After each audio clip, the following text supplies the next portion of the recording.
राज्यातील शाळा व कनिष्ठ महाविद्यालयांना वेतनेतर अनुदान 7व्या वेतन आयोगानुसार वितरित करण्याबाबत हा संस्था चालकांचा प्रश्न आहे मॅडम।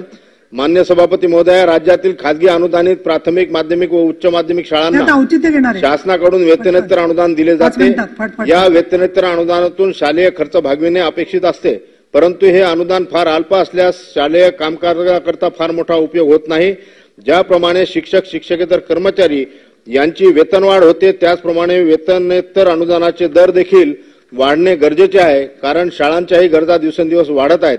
शिक्षक शिक्षकेतर कर्मचाऱ्यांना सन 2016 पासून 7वा वेतन आयोग लागू झालेला आहे, मात्र वेतनेतर अनुदानाचे दर पूर्वीचेच आहे, त्यामध्ये कुठलीही सुधारणा झालेली नाही।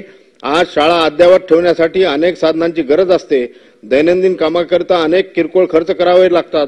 स्टेशनरी साहित्य असेल, फर्निचर दुरुस्ती असेल, वीज बिल असेल, कर असेल किंवा इतर इमारतीची दुरुस्ती असेल, अशा अनेक बाबींसाठी खर्च लागत असतो।